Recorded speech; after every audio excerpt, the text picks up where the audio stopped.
Hi everyone, welcome back. For today's episode we will primarily be at the allotment, but I have just got back from the garden centre. I have picked up some beautiful plants and some remedies to rescue my seedlings. But before we head up to the allotment, I wanted to actually show you what just under €350 will get you from a garden centre in Ireland. So whilst I was at the garden centre, I treated myself to 3 little shrubs for the home garden and the allotment. So here are the 3 in front of me. I picked up 2 hydrangeas and I picked up an azalea. So the 2 hydrangeas are from Proven Winners, which brought me so much excitement when I was at the garden centre today, because I actually thought they only sold those in America. So I was very, very, very excited to see those. They were the only 2 plants from that flower company. So naturally, I had to oblige and pick up both. So the first one is a Little Quick Fire, which is a perfect compact variety for containers. So that will stay in the home garden, and the foliage on this looks absolutely gorgeous. So I'm going to pop that up in some ericaceous soil and pop it into a shady and sunny spot. So kind of like a dappled shade area for that to absolutely thrive and bring me all the beautiful pollinators. That was just under €20, $19.95 for that one. And then I also picked up a hydrangea called Annabelle, which is a slightly larger variety. I will take this one to the allotment to give a big burst of colour. I might keep it in a pot for the moment because I'm not too sure where to plant it until I find a final growing position for it. But this has slightly larger leaves than the compact Little Quick Fire variety. I think naturally to be expected, because this one will have big flowers and have a big beautiful show hopefully, and hopefully the flowers will last all season long. And I've also seen that dried hydrangea flowers look absolutely beautiful as well. So that one was also $19.95, so not too bad in terms of the prices. And this one should flower mostly between June and September, and yeah, should give me a really unique pink colour and will thrive in sun or semi-shade. And it's also frost resistant to -30, which is handy. I mean, it never really gets that cold here in Ireland. We'd be lucky if it gets to -5. But yeah, really, really chuffed with those, and I think they're going to be such a beautiful pop of colour. I also then picked up an azalea. So this was, well, I wouldn't say it was a random pickup. I actually saw my neighbour, he has a beautiful pink azalea. I actually texted him to figure out what the plant was called because the show of flowers on it was absolutely wonderful. So I saw this in the shop there today. It is a yellow variety of azalea, and I think that will be absolutely gorgeous. And all those little buds open up. The azalea was a little bit of a spendy treat. This one was $34.95, but if it lasts me 10 years and I can look after it and it keep growing and growing and growing, then that is a well spent investment if you ask me. So you can't go to a garden centre without treating yourself to some seeds. I didn't do a massive seed purchase this year yet, so this is probably most, if not all, of the seeds that I will buy. Thankfully I was sent so many wonderful seeds from so many of my gardening friends that this is just a little top up of little things that I have chosen to obviously grow myself. So I've gone for a runner bean. I will show you my pole beans indoors. I think I've bought them out too early and I may have damaged them. So this is a variety called Lady Di that will act as a backup to my pole beans that look a bit worse for wear indoors. I picked up a beautiful snowball turnip. I do have purple Milan top, but I just wanted something else now that I have the allotment and more space that I can obviously direct sow this. Carrots have been a bugbear of mine this last couple of weeks. They have been eaten by the snails. So this is a speedy variety called Speedo F1, and it reminds me very much of a Nance. I actually think it's from the Nance variety. Obviously it's just a specifically bred one for particular quick in terms of its growth. So hopefully that will allow me to feel like I'm going to catch up a little bit, because I did say I felt like I was a month behind with everything. My sweet peas that are in the back of this planter aren't doing so well. I don't think I hardened them off well enough, so they have gone into a little bit of shock and they're looking a little bit pale. So just in case they don't pull through, I have picked up a second pack. The reverse of this packet says I can still sow it in May, so hopefully both of them grow and this creamy little white flowered sweet pea will be a great accent to the wild Italian that I already have in the bed at the moment. I also picked up a Honey Bear F1 squash. It's just a gorgeous colour inside and outside, so I'll be interested to see what that tastes like. I don't have any baby leaf spinach, so I've gone ahead and picked up some of that to sow because I absolutely love it. And then I picked up some extra leeks. Now I have Verdinet leeks on the go at the moment, but they never really seem to come true for me. So I thought I'd pick up a different variety and see how these go. Rust is a massive problem in the home garden. Not so sure about the allotment, but I've had rust every single year. And these are rust resistant. So I'm hoping that I get some chunky leek success with these. Picked up some gorgeous onion varieties. So this looks absolutely amazing. I typically only grow white Lisbon, but I'm venturing out now that I have the space, and I'm going to go for this North Holland blood red. So you can treat it like a spring onion, or you can let it kind of bulb up. So best of both worlds with that one. And I think the colour of that plant is just insane. It's so gorgeous. I picked up another squash because I couldn't resist this gorgeous sort of like variegated outside. So I think it looks so lovely. Outside, that probably doesn't make any sense, but the skin is what I meant by that. So I think that's so beautiful. It's called winter dumpling, and they're individual sizes as well. So be beautiful just for like a one-person meal, which would be lovely. I picked up some radish because I've got no radish seeds left. They've all been eaten by the slugs, and this variety is called Scarlet Globe. And then I have already got loads of beetroot on the go. I had sporadic germination to start with, but as soon as I saw that it was called Pablo F1, I had to pick it up because Pablo F1 is supposed to be the best tasting beetroot out there, and it's recommended for people that don't actually like the earthiness that comes with the beetroot. So I wanted to try that. I mean, I like beetroot anyway, but I'm just interested to see, do the reviews actually match what this tastes like? So I'll be looking forward to that. To go with my beautiful hydrangeas in the back, and as well as my azalea, these are actually acid loving plants.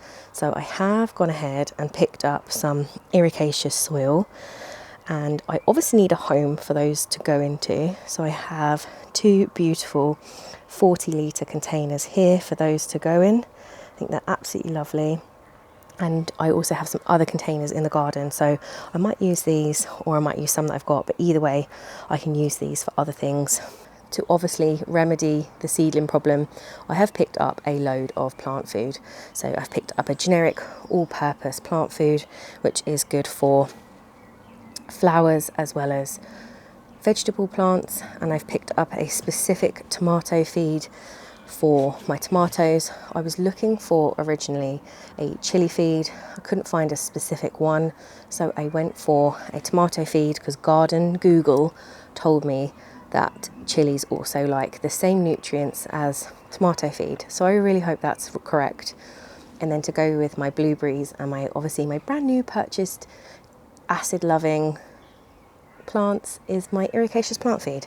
So I did not give my blueberries enough love last year with ericaceous soil or feed, so I'm going to make an extra special effort to rejuvenate those this year and put them into the correct soil with the correct feed, because whilst I did get a beautiful crop off of those last year, I definitely didn't do them any favours, and I can see this year that the show of flowers as well as the production that's going to come later in the year is definitely not going to be as good as it was last year. But I'm hoping with a little TLC I'll be able to bring them back. Picked up some beautiful cotton twine because I'm going to be making some teepees up at the allotment later today. And then we move on to the pots at the back. So I have some various sizes of pots. I have some fibre pots which are a little bit smaller. I have, what size are these? These are a 15 centimetre pot. These are from Elho. I absolutely love this brand and they last for ages. I still have my pots from my very first year. They haven't cracked. So it's so worth the investment. They do cost more, but I'm making an active effort to not use flimsy plastic. So I have also a slightly smaller version.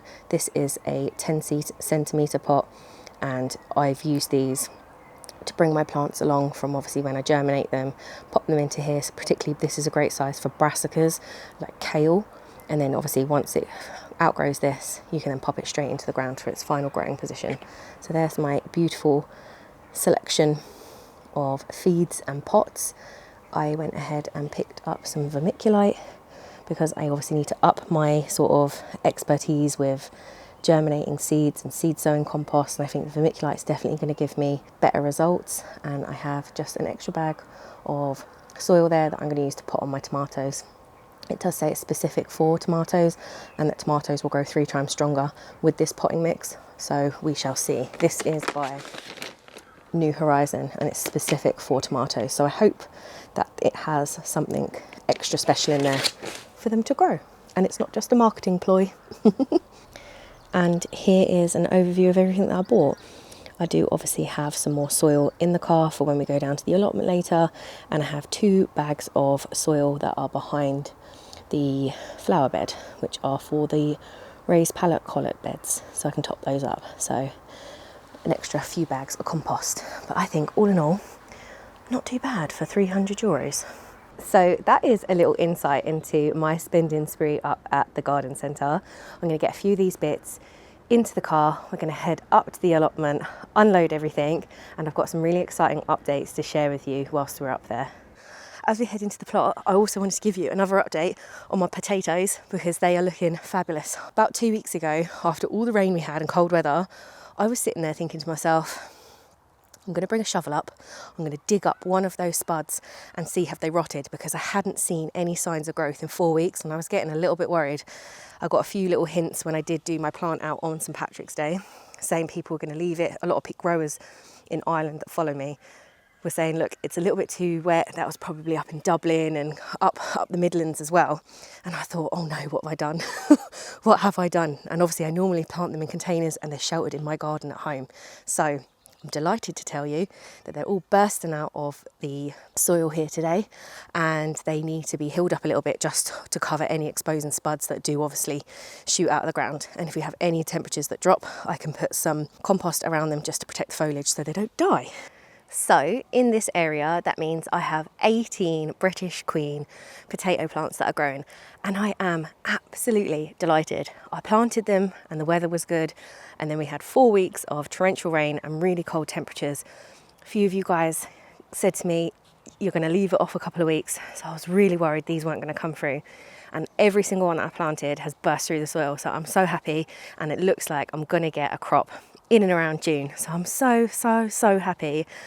It's really paid off. I'm really feeling like it's coming together now, and to harvest this, to be my first crop, it's going to be a really exciting time. So it really means a lot to me. We have about an hour and then it's forecasted to absolutely lash with rain. The heavens are due to open, so I need to crack on and get a load of bits done. I'm going to put up a teepee, and I'm also going to dress this area and kind of hill up my potatoes. You don't necessarily need to hill them up too much. I just want to cover the very surfaces and protect the foliage.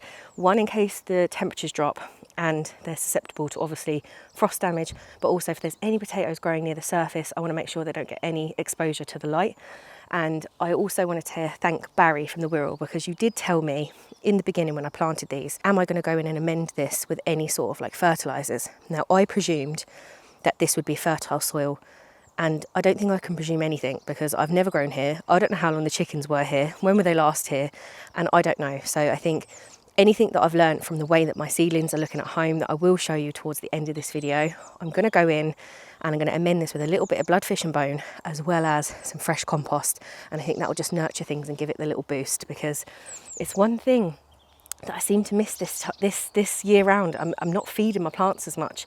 I don't expect them to have been in the soil in their containers so long. I think where we've had such a slow start to the season, everything's just been sitting in their containers for like an extra 4 weeks. So it's going to start lashing with rain in an hour. I'm going to set everything up and we're going to get on with today's gardening jobs, because we haven't much time before the next rainfall comes. So moving then on to the next project of the day, we are going to go in and have a look at our bean structures. So I have some beans that need to be planted out. Now these are looking a little bit sad. They're not looking as healthy as I would like them to. All in all, I think it's either a lack of nutrients or I didn't harden them off properly.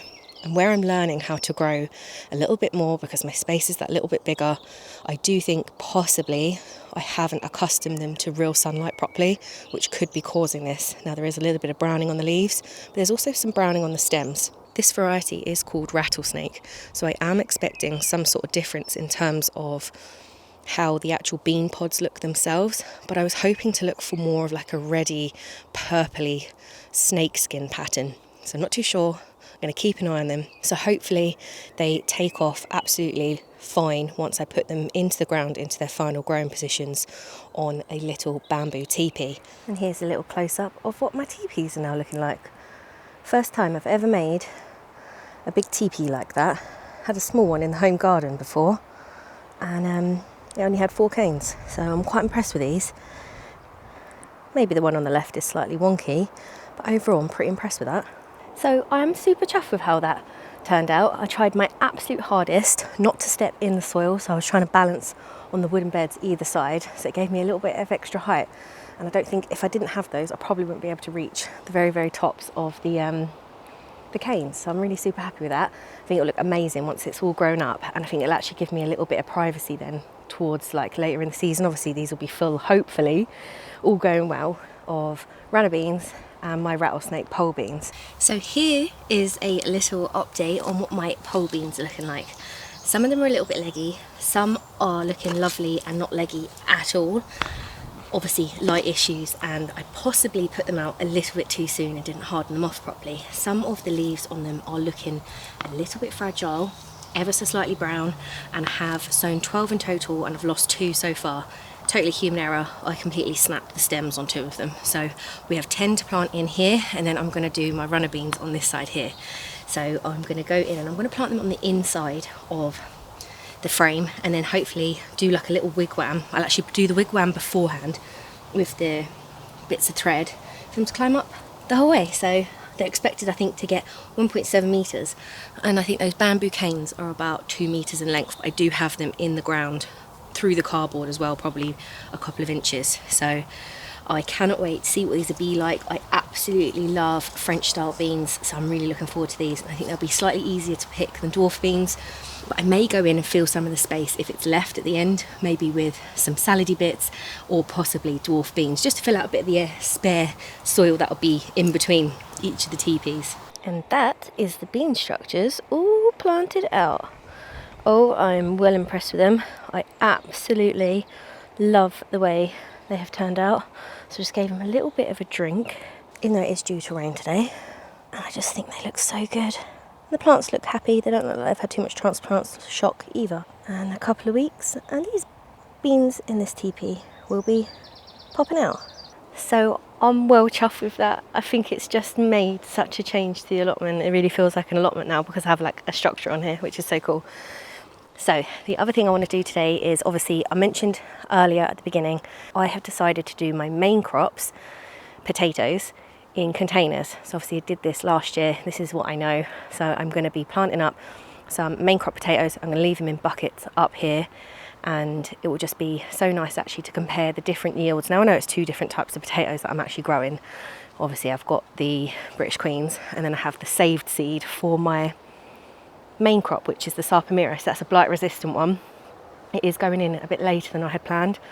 This is the very end of April, so I think it's the 28th or 29th today, and I was hoping to have them in earlier this month, but them being blight resistant, I'm not too worried because obviously they are massively disease resistant, and they are from my own saved seeds, so they should be slightly more used to my climate than if I was to buy them off the shelf. And then if I save seed every single year, then they should become more acclimatized and grow better and better every single year. So I'm going to go in with my 30 litre containers, the same as I did last year, fresh compost, and pop in some blood, fish and bone to obviously enrich that soil and get a better yield. I found the blood, fish and bone better than the manure last year. I did 2 tests, I did 2 and 2, so I did 4 buckets, 2 with manure, like chicken pellets, and 2 blood, fish and bone, and I got more of the blood, fish and bone ones. So I'm going to do that again. The manure makes really beautiful top leafy growth, but it's not great for obviously getting the tubers big and lots of those. So let's get into it. I've also been here more than 1 hour, by the way. It's about 2 o'clock now, so I've been here for about 3 hours. Stringing up that TP took me absolutely ages, and it's just having the most wonderful day up here in the sunshine, getting things done. It's so good.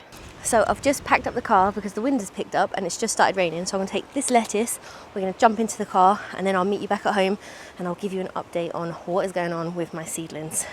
I am back at home and made myself a lovely cup of matcha green tea. Before I jump in and attempt to rescue my seedlings, I wanted to give you an overview of what my indoor seedling station actually looks like. If you've been with me on some of the lives, you will have seen me showcase some of these plants, and you gave me some great tips on what might be wrong with my chilli seedlings. The chilies were sown in mid-February. They aren't very big and they have really pale leaves, with some of the plants experiencing some leaf drop. I have a peanut plant here which has such a vibrant green colour, just to show how pale the chilies really are. I also have a small problem with my tomatoes. These were sown in mid-March and are also showing signs that something not so great is going on. They have some white spots as well as some dry purple leaves. Overall, I think the problem I'm having is a mixture of overwatering, not enough light, and not enough nutrients. So I guess a lot of the money I spent at the garden centre today was in preparation for this evening's seedling rescue mission. I have mixed up some vermiculite into tomato chili specific compost and will use this mixture to pot on the seedlings into their new pots. I plan to start feeding them regularly with a liquid feed until they're ready for their final growing positions, whilst trying my very, very best not to overwater them. I'm going to sit here for the next couple of hours, potting everything on. Thank you so much for joining me today, and I will see you next week. Bye.